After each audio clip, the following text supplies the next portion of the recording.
Morning to all the students. कैसे हैं आप सब? I hope you all are well. So students, today we will start our new unit, that unit number 4 of the chemistry, carbon and its compound. So before study the unit carbon and its compound, सबसे पहले आपको पता होना चाहिए about the element that is carbon. So carbon is a element that belong from group number 14। एक ऐसा element जो group number 14 से बिलोंग करता है इन अवर मॉडर्न पीरियोडिक टेबल। जो हमारी पीरियोडिक टेबल है, आपको पता है आप इसके बारे में, तो हमारे जो 14th ग्रुप से बिलोंग करता है, that element is group number 14 से जो बिलोंग करता है दैट इज कार्बन। और कार्बन एक बहुत ही वर्सटाइल एलिमेंट है। इसके बहुत से केमिकल कंपाउंड्स बनते हैं। हाँ, इन द लिविंग थिंग्स की बात करूं, लिविंग बॉडीज की बात करूं, लाइक प्लांट्स, एनिमल्स, उसमें भी लगभग number of carbon compounds present होते हैं। तो इसी बेसिस पर लिविंग कार्बन कंपाउंड्स बहुत सारे नंबर में प्रेजेंट हैं। तो इसको एक केमिस्ट्री की डिफरेंट ब्रांच या स्पेशल ब्रांच में इंक्लूड किया गया है, that is called organic chemistry. So chemistry की वो ब्रांच जिसके अंदर कार्बन और उसके कंपाउंड्स की स्टडी की जाती है, उसको बोलते हैं हम ऑर्गेनिक केमिस्ट्री। तो इसी कार्बन की वजह से हमारी ऑर्गेनिक केमिस्ट्री बनी, जो जिसके अंदर हम कार्बन और उससे रिलेटेड कंपाउंड्स की स्टडी करते हैं। तो कार्बन और उससे रिलेटेड कंपाउंड्स को एक सेपरेट ब्रांच ऑफ केमिस्ट्री में रखा गया है, that is organic chemistry. So chemistry और कार्बन की बात करते हैं तो कार्बन एक ऐसा एलिमेंट है जिसका एटॉमिक नंबर कितना है, 6 है। इसके इलेक्ट्रॉनिक कॉन्फ़िगरेशन कितनी है, 2 4 KLM के अकॉर्डिंग, यू नो दैट, ठीक है। तो 4 इसके क्या है, आउटर मोस्ट शेल इलेक्ट्रॉन, जिन्हें हम और क्या बोलते हैं, वैलेंस इलेक्ट्रॉन। तो कार्बन के कितने वैलेंस इलेक्ट्रॉन हैं? 4 कार्बन के वैलेंस इलेक्ट्रॉन हैं, ठीक है। तो ये कैसा एलिमेंट है, ये अपने आप को स्टेबल करने के लिए अदर एलिमेंट्स के साथ या अदर एटम्स के साथ क्या करता है, शेयरिंग करता है। अभी आपने देखा जो हमारे मेटल्स होते हैं, वो मोस्ट ऑफ मेटल्स क्या करते हैं, लॉस ऑफ इलेक्ट्रॉन करते हैं। और मोस्ट ऑफ हमारे पी ब्लॉक हमारा जो है, मैंने आपको बता रखा है, जो हमारे नॉन मेटल्स होते हैं, मोस्ट ऑफ नॉन मेटल्स हमारे गेन ऑफ इलेक्ट्रॉन करते हैं। जो लॉस ऑफ इलेक्ट्रॉन करते हैं और कुछ गेन ऑफ इलेक्ट्रॉन करते हैं, तो उनके बीच में एक बॉन्डिंग बनती है, जो हमने लास्ट चैप्टर में डिस्कस करी। That bonding is called ionic bonding. And in this chapter carbon and its compound we will discuss about the bonding. That bonding is covalent bonding. So what is covalent bonding? तो आपको मैंने यहीं से start किया है। Carbon का atomic number आपको पता चल गया। इसके वैलेंस इलेक्ट्रॉन कितने होते हैं, 4 वैलेंस इलेक्ट्रॉन है कार्बन के पास। उसके आउटर मोस्ट शेल में 4 इलेक्ट्रॉन है, जिसे हम वैलेंस इलेक्ट्रॉन बोल रहे हैं, ठीक है। सो जो ये कार्बन है, कार्बन अपने आप को स्टेबल होने के लिए अदर एटम्स के साथ अपने वैलेंस इलेक्ट्रॉन की क्या करता है, शेयरिंग करता है। और शेयरिंग करके खुद को भी स्टेबल करता है और दूसरे एलिमेंट्स को, अपने ही जैसे एलिमेंट को या फिर या किसी अदर एलिमेंट के साथ बॉन्डिंग करके उस खुद को भी स्टेबल करता है और दूसरे एलिमेंट को भी क्या करता है, स्टेबल करता है। तो इस कार्बन के केस में, कार्बन और इसके जितने भी कंपाउंड्स हैं, तो उन केसेस में हम पढ़ते हैं कोवलेंट बॉन्डिंग। तो कोवलेंट बॉन्डिंग क्या होती है? It is a mutual sharing of electron, mutual sharing of valence electron between the two atom, and this mutual sharing help in gain the stability of the two elements, ठीक है। कैसे? अगर मैं बात करूं कोवलेंट बॉन्डिंग की, तो सबसे छोटा एग्जांपल आज मैं लेके चलूंगी इसके लिए। कार्बन की यूनिट है, बट कार्बन का एग्जांपल बाद में लेते हैं। सबसे पहले जनरल एग्जांपल लेते हैं। लाइक अगर मैं एग्जांपल की बात करूं, H2 hydrogen molecule, not hydrogen, it is hydrogen molecule. तो अगर हम इसकी बात करते हैं तो हमें पता है हाइड्रोजन का एटॉमिक नंबर कितना है, हाइड्रोजन का एटॉमिक नंबर 1 है, ठीक है। तो इसे लेविस नाम के साइंटिस्ट की हेल्प कंसेप्ट से हम इसको एक्सप्लेन करेंगे। तो लेविस ने क्या बताया था कि कोई भी जो वैलेंस इलेक्ट्रॉन होता है उसको आप डॉट स्ट्रक्चर की हेल्प से भी रिप्रेजेंट कर सकते हैं। ये बात भी मैंने आपको लास्ट चैप्टर में सिखा दी है। तो हाइड्रोजन का डॉट स्ट्रक्चर आपको पता है, या फिर आप इसे क्रॉस से भी रिप्रेजेंट कर सकते हैं। और मान लो सपोज हाइड्रोजन है, हाइड्रोजन का एटॉमिक नंबर 1 है, तो उसका डॉट स्ट्रक्चर क्या है, ये हाइड्रोजन का डॉट स्ट्रक्चर है। दूसरा हाइड्रोजन है, इसके अंदर H2 के अंदर दो एटम है, आपको पता है ये एक मॉलिक्यूल है। तो यहाँ पर भी हमारे पास एक डॉट स्ट्रक्चर रिप्रेजेंट किया जा सकता है। तो यहाँ पर क्या हो रही है, दोनों एटम क्या कर रहे हैं, एक दूसरे के इलेक्ट्रॉन की शेयरिंग कर रहे हैं, म्यूचुअल शेयरिंग कर रहे हैं। तो म्यूचुअल शेयरिंग करके दो इलेक्ट्रॉन से वो एक बॉन्ड डेवलप कर रहे हैं, दो इलेक्ट्रॉन से एक बॉन्ड डेवलप हो जाता है, that bond is called covalent bond. इस बॉन्ड को क्या बोला जाता है? कोवलेंट बॉन्ड बोला जाता है। ठीक है, तो आपको पता चला कोवलेंट बॉन्ड क्या है? म्यूचुअली शेयरिंग, एक इलेक्ट्रॉन हाइड्रोजन के पास था, एक इलेक्ट्रॉन दूसरे हाइड्रोजन के पास था, क्योंकि उसका एटॉमिक नंबर 1 है, atomic number equal to number of electron, आपको पता ही है। तो हाइड्रोजन का एटॉमिक नंबर 1 मतलब इलेक्ट्रॉन 1, दूसरे हाइड्रोजन के पास भी 1 थे, तो वो स्टेबिलिटी को रिप्रेजेंट नहीं कर रहा था। ये बात मैंने अपने पिछले लेक्चर्स में भी आपको बताई है कि जो हाइड्रोजन होता है वो एक ऐसा एलिमेंट है जो अपने आप को स्टेबल करने के लिए अपना डुप्लेट कंप्लीट करता है, मतलब एक इलेक्ट्रॉन उसके पास होता है और एक वो दूसरे से शेयर करता है। ठीक है, और और बाकी अदर जितने भी एलिमेंट हैं वो कोवलेंट बॉन्डिंग करते हैं, लेकिन अपने पास जब वो कोवलेंट बॉन्डिंग करते हैं तो अपने पास ऑक्टेट कंप्लीट करते हैं, 8 इलेक्ट्रॉन कंप्लीट करते हैं, तब वो जाकर स्टेबल होते हैं। तो हाइड्रोजन का यहाँ पर क्या हो रहा है? डुप्लेट कंप्लीट हो रहा है, वो एक एक इलेक्ट्रॉन शेयर कर रहा है, तो ये बीच में जो बॉन्ड बन रहा है इसे बोलेंगे कोवलेंट बॉन्ड, या फिर आप इसे बोल सकते हैं सिंगल कोवलेंट बॉन्ड। ठीक है, तो define covalent bond, the bond that is developed between the two atoms of an element after sharing its electron, after mutual sharing of 2 electron, and the bond developed after this mutual sharing, that bond is called covalent bond. Fine, समझ आया आपको?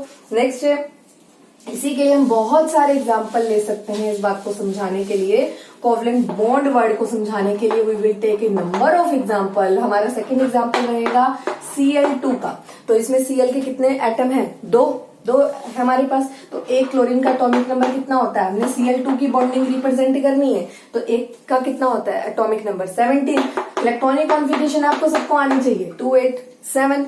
7 के according इसका जब हम इसका structure draw करेंगे according its valence electron आपको पता चल गया, that electron present in the last shell. जब हम इसका स्ट्रक्चर ड्रॉ करेंगे तो कुछ इस तरीके से रिप्रेजेंट होगा इसका स्ट्रक्चर, और रिप्रेजेंट करने का तरीका मैं बता देती हूँ। 1 2 3 4 5 6 7 इस तरह का दिखेगा। और दूसरा भी हम बना लेंगे यहाँ पर। आप चाहें तो सेम, या तो डॉट से दिखाइए इसके वैलेंस इलेक्ट्रॉन, या क्रॉस से दिखाइए। अगर दो सेम एटम है तो आप सेम रिप्रेजेंटेशन शो कर सकते हैं, चाहे तो आप डिफरेंट रिप्रेजेंटेशन भी शो कर सकते हैं। ठीक है, अब यहाँ भी डॉट लगा सकते थे, यहाँ भी डॉट लगा सकते थे, या एक जगह डॉट दूसरी जगह क्रॉस, एक जगह डॉट दूसरी जगह क्रॉस जनरली उस केस में लगाते हैं जब दोनों एटम एक मॉलिक्यूल के अंदर डिफरेंट हो, तो आप ऐसे रिप्रेजेंट कर सकते हैं। तो ये क्या हो रहा है? क्लोरीन के पास कितने वैलेंस इलेक्ट्रॉन थे? 7, बट ये स्टेबल नहीं है। मैंने आपको अभी बताया एलिमेंट कब स्टेबल होते हैं? जब वो हाइड्रोजन को छोड़ दीजिए, वो एक्सेप्शन है, बाकी सभी एलिमेंट, और हीलियम ऑलरेडी स्टेबल है, वो तो एक नोबल गैस है, बाकी सब एलिमेंट अपना ऑक्टेट कंप्लीट करते हैं, मतलब उन्हें 8 चाहिए अपने आप को स्टेबल करने के लिए, चाहे वो किसी भी केस में करें, चाहे वो कोवलेंट बॉन्डिंग शो करें, चाहे वो आयनिक बॉन्डिंग शो करें। तो हम बात कर रहे हैं कोवलेंट बॉन्डिंग की, तो एक इलेक्ट्रॉन इसके पास 7 थे, एक इलेक्ट्रॉन इसका, इसने दूसरे वाले क्लोरीन का शेयर कर लिया, इसने भी एक इलेक्ट्रॉन इसका शेयर कर लिया, तो इनके बीच में बॉन्ड बना। दैट बॉन्ड, ये बॉन्ड एक डॉट और एक इसका अगर क्रॉस है तो ये देखिए, that bond is develop between these 2 chlorine atom, this is covalent bond, इसे बोला जाएगा कोवलेंट बॉन्ड। तो ये Cl2 मॉलिक्यूल की कोवलेंट बॉन्ड रिप्रेजेंटेशन है। ठीक है, अच्छा, ये हुआ कोवलेंट बॉन्ड। यहाँ साथ के साथ मैं आपको एक वर्ड और बता देती हूँ, कोवैलेंसी। कोवैलेंसी क्या होती है? इन दो एटम ने, अगर मैं एक Cl2 मॉलिक्यूल के अंदर एक क्लोरीन की बात करूं, तो क्लोरीन ने अपना कितना इलेक्ट्रॉन शेयर किया है? एक, तो उसकी कोवैलेंसी कितनी होगी? 1। जितना कोई एटम अपना शेयरिंग में यूज करता है, मतलब अपने इलेक्ट्रॉन जितने वो शेयरिंग में यूज कर रहा है, दैट रिप्रेजेंटेड्स कोवैलेंसी। तो क्लोरीन की कोवैलेंसी कितनी है? इस एटम के अंदर क्लोरीन एटम अपना कितने इलेक्ट्रॉन यूज कर रहा है शेयरिंग के लिए? 1 इलेक्ट्रॉन ये यूज कर रहा है, तो एक क्लोरीन की कोवैलेंसी कितनी है? That represent 1। Fine, next is, अगर मैं अदर एग्जाम्पल और कोई एग्जाम्पल लेंगे, लाइक हम O2 का एग्जाम्पल लेते हैं। ऑक्सीजन का एटॉमिक नंबर कितना है बेटा? 8। 2 और 6 कितने वैलेंस इलेक्ट्रॉन है? 6। तो ऑक्टेट कंप्लीट करने के लिए कितने इलेक्ट्रॉन चाहिए? 2। तो ये क्या करेगा? 1 2 3 4 5 6। मैंने 2 इलेक्ट्रॉन शुरू से इधर की तरफ कर दिए, क्यों करें? ताकि मेरे पास इसके पास इसको 2 इलेक्ट्रॉन की जरूरत है, तो ये डेफिनेटली 2 की क्या करेगा? ये 2 की शेयरिंग करेगा। तो इसने 2 इससे शेयर करे, इसने भी 2 इससे शेयर करे, तो 2 शेयर करें, 2 इलेक्ट्रॉन शेयर करें, तो उनके बीच में क्या डेवलप होगा? Double bond. तो हम इसको बोल देते हैं डबल कोवलेंट बॉन्ड का एग्जाम्पल बन के आई है। तो इस ऑक्सीजन मॉलिक्यूल के अंदर दो बॉन्ड प्रेजेंट होते हैं। तो आपसे कभी पूछे why oxygen molecule carry double bond, तो आप लिखेंगे सिंपली डबल बॉन्ड बनाने के पीछे और कोई रीजन नहीं था, उसको स्टेबल होना है। So to become stable oxygen molecule form double bond. ठीक है, ऑक्सीजन के मॉलिक्यूल के अंदर डबल बॉन्ड क्यों होता है? क्योंकि उसको अपना स्टेबल होने के लिए शेयरिंग करनी पड़ती है। उसके पास 6 इलेक्ट्रॉन है उसके वैलेंस शेल में, तो डेफिनेटली उसे 2 इलेक्ट्रॉन और चाहिए। तो 2 इलेक्ट्रॉन और चाहिए तो उसको उतनी ही क्या करनी पड़ेगी, 2 इलेक्ट्रॉन की 2 इलेक्ट्रॉन और चाहिए तो 2 की शेयरिंग करनी पड़ेगी, 2 अपने दूसरे एटम के साथ शेयर करने पड़ेंगे। ठीक है, और उसके 2 खुद लेगा वो शेयरिंग में, तो ये बन गया double bond. That's why covalent molecule यहाँ ये एग्जांपल बन गया हमारा डबल कोवलेंट बॉन्ड का। ठीक है, in this way we will take more example. इसी तरह से हम बात करते हैं N2 मॉलिक्यूल की। तो N2 मॉलिक्यूल की जब हम बात करेंगे तो नाइट्रोजन क्या है बेटा, नाइट्रोजन का एटॉमिक एक एटम को लीजिए, नाइट्रोजन का एटॉमिक नंबर 7 है तो कितने हो गए वैलेंस इलेक्ट्रॉन, डेफिनेटली 5 हो गए। आपको electronic, this is the electronic configuration आपको लिखनी आती है 2 5, तो 5 वैलेंस इलेक्ट्रॉन है। तो इसको स्टेबल होने के लिए क्या बनाना पड़ेगा, कोवलेंट बॉन्ड बनाना पड़ेगा। तो कोवलेंट बॉन्ड बनाने के लिए इसको स्टेबल होने के लिए 3 इलेक्ट्रॉन चाहिए। तो 3 इलेक्ट्रॉन चाहिए अगर स्टेबल होने के लिए, तो इसको अपने जितने इसको चाहिए स्टेबल होने के लिए उतने इलेक्ट्रॉन इसको शेयर करने पड़ेंगे। तो अपने कितने इलेक्ट्रॉन शेयर करेगा, ये अपने 3 इलेक्ट्रॉन शेयर करेगा। तो ये 2 नाइट्रोजन एटम है, 2 है ना, एक नाइट्रोजन के पास भी 7 है, दूसरे नाइट्रोजन के पास भी 7 है, तो ये अपने 3 इलेक्ट्रॉन शेयरिंग में लेकर आएंगे। ठीक है, 3 इलेक्ट्रॉन शेयरिंग में लेकर आएंगे तो डेफिनेटली क्या बनेगा, ट्रिपल बॉन्ड बनेगा। तो नाइट्रोजन और नाइट्रोजन के बीच में क्या बन रहा है, ट्रिपल बॉन्ड फॉर्म हो रहा है। ठीक है, तो ये हो गया ट्रिपल कोवलेंट बॉन्ड का एग्जाम्पल। तो आपने अभी क्या देखा, कोवलेंट बॉन्ड के 3 एग्जाम्पल पढ़ लिए हैं आपने। एक तो सिंगल कोवलेंट बॉन्ड के एग्जाम्पल जिसमें एक बॉन्ड बनता है after mutual sharing between the atom, after mutual sharing of electron and that bond form between the 2 atoms, that is single. अगर 2 इलेक्ट्रॉन की शेयरिंग है तो सिंगल बॉन्ड बनता है। अगर 2 इलेक्ट्रॉन की शेयरिंग कर रहे हैं तो डबल बॉन्ड बन रहा था। ऑक्सीजन का केस है, बेस्ट एग्जाम्पल है।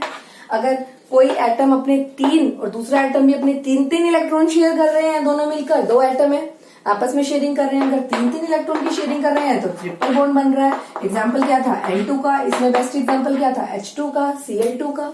ठीक है, तो these are the some examples. और आपने ये देखा, ये जो मैंने एग्जाम्पल लिए H2, और ये क्या थे, होमो एटॉमिक मॉलिक्यूल्स थे। होमो एटॉमिक मतलब सेम एटम थे, H2O2 N2 मतलब सेम एटम से बने हुए मॉलिक्यूल। तो ये हो गए होमो एटॉमिक मॉलिक्यूल के एग्जाम्पल। अब हम कुछ ले लेते हैं हेट्रो एटॉमिक मॉलिक्यूल्स के एग्जाम्पल। तो हेट्रो एटॉमिक मॉलिक्यूल्स की अगर हम बात करते हैं बच्चे, तो what are hetero atomic molecules, तो इसके लिए हमें एग्जाम्पल लेने पड़ेंगे। लाइक मैंने लिया यहाँ पर हेट्रो एटॉमिक मॉलिक्यूल के लिए वी विल टेक HCl, दोनों एटम डिफरेंट है। तो हाइड्रोजन का एटॉमिक नंबर 1 है, तो नंबर ऑफ इलेक्ट्रॉन जो होते हैं वो एटॉमिक नंबर के इक्वल होते हैं। ये एटॉमिक नंबर 1 है। क्लोरीन का एटॉमिक नंबर 17 है। इसके वैलेंस इलेक्ट्रॉन कितने हैं, 2 8 7। बॉन्डिंग में क्या यूज होता है, वैलेंस इलेक्ट्रॉन यूज होते हैं। ठीक है, तो क्लोरीन के वैलेंस इलेक्ट्रॉन 1 2 3 4 5, ये हो गए कोवलेंट के उसके क्लोरीन के वैलेंस इलेक्ट्रॉन को रिप्रेजेंट करने का तरीका। हाइड्रोजन के पास एक ही वैलेंस इलेक्ट्रॉन है, डिफरेंट एटम है, तो डेफिनेटली आप एक को डॉट और एक को क्रॉस से रिप्रेजेंट कर सकते हैं। तो यहाँ पर क्या होगी, शेयरिंग होगी। हाइड्रोजन को स्टेबल होने के लिए कितना इलेक्ट्रॉन, एक तो उसके पास है। हाइड्रोजन को स्टेबल होने के लिए 1 इलेक्ट्रॉन और चाहिए, क्योंकि हाइड्रोजन एक ऐसा एलिमेंट है जो अपना क्या कंप्लीट करता है, डुप्लेट कंप्लीट करता है। तो उसको एक इलेक्ट्रॉन उसका खुद का है, एक को शेयर कर रहा है। ठीक है, तो क्लोरीन को 7 उसके पास खुद के वैलेंस इलेक्ट्रॉन है, एक वो शेयर कर रहा है हाइड्रोजन से, तो एक इलेक्ट्रॉन शेयर किया है दोनों ने। तो दोनों के बीच में कैसा बॉन्ड डेवलप हुआ, सिंगल बॉन्ड डेवलप हुआ। तो this is the covalent bonding between HCl। This is called single covalent bond present between the HCl। ठीक है, हाइड्रोक्लोरिक एसिड। फाइन, तो ये डिफरेंट एटम है। तो हेट्रो मॉलिक्यूल हमारा ये सेम नहीं है, सेम होमो मॉलिक्यूल्स नहीं है, हमारे हेट्रो एटॉमिक मॉलिक्यूल्स है। ठीक है, नेक्स्ट हम बात करते हैं अगला कुछ एग्जाम्पल अगर हमें लेना है तो हम लेते हैं यहाँ पर अमोनिया। अमोनिया का जिक्र भी हमने बहुत बार किया है, that is NH3। Nitrogen atomic number कितना है बेटा नाइट्रोजन का, 7, 2 और कितना हो गया 5।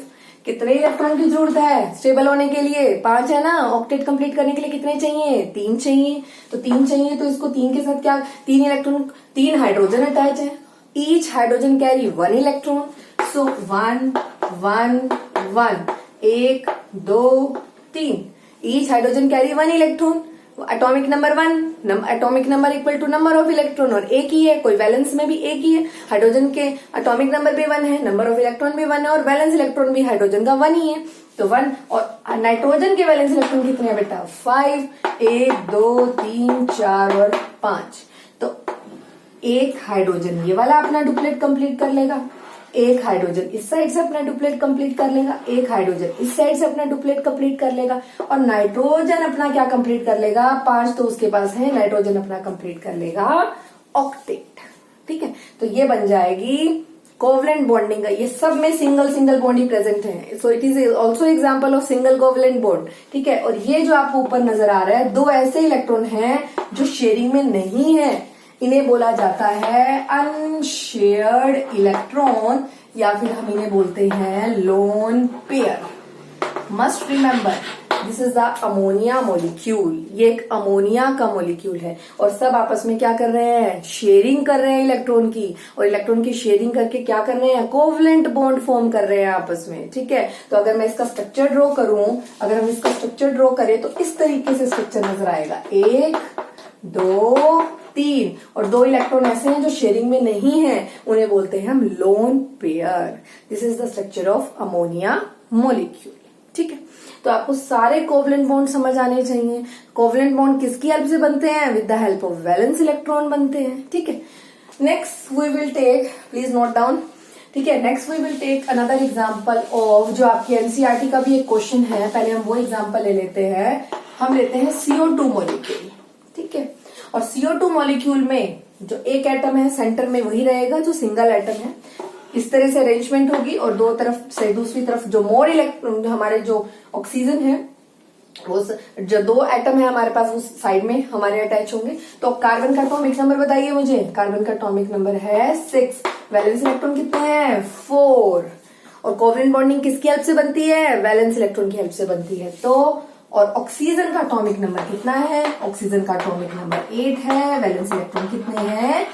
6 है। तो इसको कितने इलेक्ट्रॉन चाहिए शेयरिंग के लिए या अपना ऑक्टेट कंप्लीट करने के लिए? ऑक्टो मतलब 8, तो इसको 2 इलेक्ट्रॉन चाहिए। 2 ऑक्सीजन है, each oxygen required 2 electron, and carbon has 4 electron. So ये 2 इलेक्ट्रॉन इधर और 2 इलेक्ट्रॉन इधर शेयरिंग में दे देगा इसे। ऑक्सीजन के पास 6 है, तो 6 है तो कैसे रिप्रेजेंट होंगे? 1 2 3 4 5 6, इधर भी 1 2 3 4 5 6, और कार्बन के डिफरेंट एलिमेंट है तो डिफरेंट, उसको हम क्रॉस से रिप्रेजेंट कर देंगे। कार्बन के पास 4 ही थे, तो 4 थे तो हमने ये दिखाए हैं 1 2 3 4। ऑक्सीजन के पास 6 थे, each oxygen carry 6 valence electron. 2 oxygen है, दोनों साइड कितने इलेक्ट्रॉन रिप्रेजेंट होंगे? 6 6, तो 1 2 3 4 5 6, 1 2 3 4 5 6। तो यहाँ कार्बन क्या करेगा? अपना शेयरिंग करेगा। यहाँ भी ऑक्सीजन क्या करेगा? शेयरिंग करेगा। तो शेयरिंग करके 1 2 3 4 5 6 7 8 इलेक्ट्रॉन कंप्लीट हो गए, स्टेबल हो गया ऑक्सीजन। 1 2 3 4 5 6 7 8, यहाँ भी स्टेबल हो गया, और यहाँ कार्बन भी अपना स्टेबिलिटी गेन करने की कोशिश करेगा, अपना ऑक्टेट कंप्लीट करेगा। 4 इसके पास खुद के थे, 2 इसने इस साइड ऑक्सीजन से शेयर कर लिए, 2 इस साइड ऑक्सीजन से शेयर कर लिए, तो इनके बीच में डेवलप हो गई बॉन्डिंग। इधर भी डबल बॉन्ड फॉर्म हुआ, इधर भी डबल बॉन्ड फॉर्म हुआ। This is the structure of CO2 molecule, जिसे हम बोलते हैं कार्बन डाइऑक्साइड। ठीक है, तो ये कार्बन डाइऑक्साइड का स्ट्रक्चर था। ठीक है, ये बहुत इंपॉर्टेंट स्ट्रक्चर है, आपके बोर्ड एग्जाम के लिए आपको पता होना चाहिए। तो इसमें डबल कोवलेंट बॉन्ड का एग्जाम्पल बन गई है। Double covalent bond, this is the example of CO2 molecule. ठीक है, तो अभी आपको ये पता होना चाहिए। और अब हम बात करते हैं, अगर हम और भी बहुत से एग्जाम्पल यहाँ पर ले सकते हैं बच्चे, बहुत सारे एग्जाम्पल है हमारे इस कंसेप्ट के अंदर। हम बात करें H2O की, वाटर की, तो मैंने आपको बताया सिंगल वाला बीच में रखिए, दूसरी साइड कहीं भी आप अटैच कर सकते हैं, इधर इधर इधर इधर किस तरह से भी अटैच कर सकते हैं।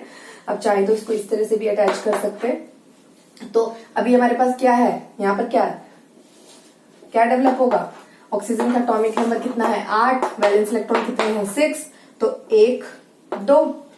हाइड्रोजन को तो अपना डुप्लेट कंप्लीट करना है, तो हाइड्रोजन 1 2, हाइड्रोजन का एटॉमिक नंबर 1 है, तो एक हाइड्रोजन का इधर की तरफ है, एक हाइड्रोजन का इसके पास है, तो और ऑक्सीजन के पास कितने हैं 6 वैलेंस इलेक्ट्रॉन है, 1 2 तो उसने शेयरिंग में दे दिए और बाकी इसके पास रखे हैं। तो ये हो गया, हाइड्रोजन ने अपना क्या कंप्लीट कर लिया, डुप्लेट कंप्लीट कर लिया, और 2 बच गए pair. That pair are called lone pair, या फिर आप इन पेयर्स को बोल सकते हैं अनशेयर्ड इलेक्ट्रॉन। आप इन दोनों पेयर्स को क्या बोल सकते हैं, अनशेयर्ड इलेक्ट्रॉन। ठीक है, तो यहाँ पर हाइड्रोजन अपना डुप्लेट कंप्लीट कर रहा है, यहाँ भी हाइड्रोजन अपना डुप्लेट कंप्लीट कर रहा है, और ऑक्सीजन, ये जो मैंने ऑक्सीजन बनाया, ऑक्सीजन क्या कर रहा है 1 2 3 4, और ये ऑक्सीजन ने कर दिया अपना ऑक्टेट कंप्लीट, 1 2 3 4 5 6 7 4 5 6 7 8, देखो 1 2 3 4 5 6 7 8। ठीक है, तो ये मॉलिक्यूल, ये हमारा स्ट्रक्चर बन गया। ठीक है, और आपको पता है 2 इलेक्ट्रॉन होते हैं जब शेयरिंग में, तो कौन सा बॉन्ड बनता है, सिंगल बॉन्ड बनता है। ठीक है, तो this is the structure of water molecule. Fine, तो अभी आपको पता होना चाहिए, हम एक सबसे इंपॉर्टेंट, अगर हमने चैप्टर बात करी है कार्बन एंड इट्स कंपाउंड, तो हम कार्बन के मॉलिक्यूल की शुरुआत करते हैं। यहाँ पर कार्बन या तो अपने ही एटम के साथ, मतलब कार्बन के साथ ही बॉन्डिंग करता है, या अदर देन कार्बन के साथ बॉन्डिंग करता है। तो मैं एक बेस्ट एग्जांपल ले रही हूँ आपको समझाने के लिए, दैट इज मीथेन, CH4। बताइए भाई, मैंने बोला सिंगल होगा वो सेंटर में रहेगा, अगर जिनका नंबर ज्यादा होगा वो साइड में अटैच होंगे। तो 4 थे, तो चारों तरफ मैंने अटैच कर दिए। कार्बन का एटॉमिक नंबर बताइए 6, बैलेंस इलेक्ट्रॉन कितना है 4, तो 1 2 3 4। और हाइड्रोजन का एटॉमिक नंबर कितना होता है 1, तो स्टेबल नहीं है, हाइड्रोजन स्टेबल नहीं है। हाइड्रोजन मॉलिक्यूल की फॉर्म में इसलिए एग्जिस्ट करता है क्योंकि वो स्टेबल नहीं है, इंडिविजुअली वो स्टेबल नहीं है। एटॉमिक नंबर 1 है, तो उसको स्टेबल होने के लिए एक और इलेक्ट्रॉन चाहिए, इसलिए वो दूसरे मॉलिक्यूल के साथ क्या करने लग जाता है, बॉन्डिंग करने लग जाता है, या दूसरे एटम के साथ बॉन्डिंग करने लग जाता है। तो हाइड्रोजन का एटॉमिक नंबर 1 है, वैलेंस इलेक्ट्रॉन भी 1 है। शेयरिंग बॉन्डिंग किसकी हेल्प से हो रही है, वैलेंस इलेक्ट्रॉन की हेल्प से हो रही है। मुझे ये नहीं है कि मुझे ये इलेक्ट्रॉन भी यूज करने हैं, मुझे सिर्फ कार्बन के वैलेंस इलेक्ट्रॉन यूज करने हैं बॉन्डिंग के लिए। तो ये हो गया हाइड्रोजन का डुप्लेट कंप्लीट, और कार्बन का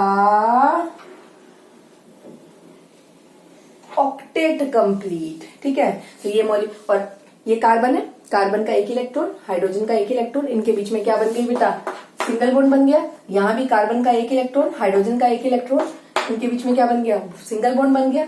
एक एक, दोनों ने एक एक इलेक्ट्रॉन शेयर किए हैं, तो सिंगल सिंगल बॉन्ड बनते चले जाएंगे। This is the molecule of methane, जिसे मीथेन मॉलिक्यूल बोलते हैं। ये कार्बन के कंपाउंड्स हैं, ये कार्बन के कंपाउंड में इंक्लूड होगा। आगे इसी तरीके से हम कार्बन के बहुत से कंपाउंड्स पढ़ेंगे इस चैप्टर के अंदर। तो आज आपने समझी शेयरिंग ऑफ इलेक्ट्रॉन, जब इलेक्ट्रॉन शेयर करते हैं, और कौन से इलेक्ट्रॉन शेयर करते हैं, अपने वैलेंस इलेक्ट्रॉन शेयर करते हैं एटम, और जब शेयरिंग होती है तो उनके बीच में बॉन्डिंग डेवलप होती है, that bonding is called covalent bonding. ठीक है, तो आपको पता लगा कोवलेंट बॉन्डिंग क्या होती है। तो ट्राई नंबर ऑफ मॉलिक्यूल्स, इस तरह से इसे कंप्लीट करिए। बहुत से मॉलिक्यूल्स आप और ट्राई भी कर सकते हैं। हमारे पास बहुत से होमोएटॉमिक हेटेरोएटॉमिक मॉलिक्यूल्स होते हैं, जैसे मैंने NH3 का एग्जांपल लिया, तो आप PH3 बना के देख लीजिए। ये मॉलिक्यूल PH3 मॉलिक्यूल आप बना के देख सकते हैं। ठीक है, ट्राई करने के लिए CCl4 का मॉलिक्यूल आप बना के देख सकते हैं, ट्राई करिए। इसमें आप कोवलेंट बॉन्डिंग शो कर सकते हैं, मॉलिक्यूल्स का स्ट्रक्चर आप बना सकते हैं शेयरिंग ऑफ इलेक्ट्रॉन करके। ठीक है, और बॉन्डिंग डेवलप करवा सकते हैं उनके बीच में, कोवलेंट बॉन्डिंग। ठीक है, सो आज के लिए इतना ही। टुमारो या फिर in the next class we will discuss about the next concept, that is related to the properties of covalent bond and difference between the ionic bond and covalent bond. Fine.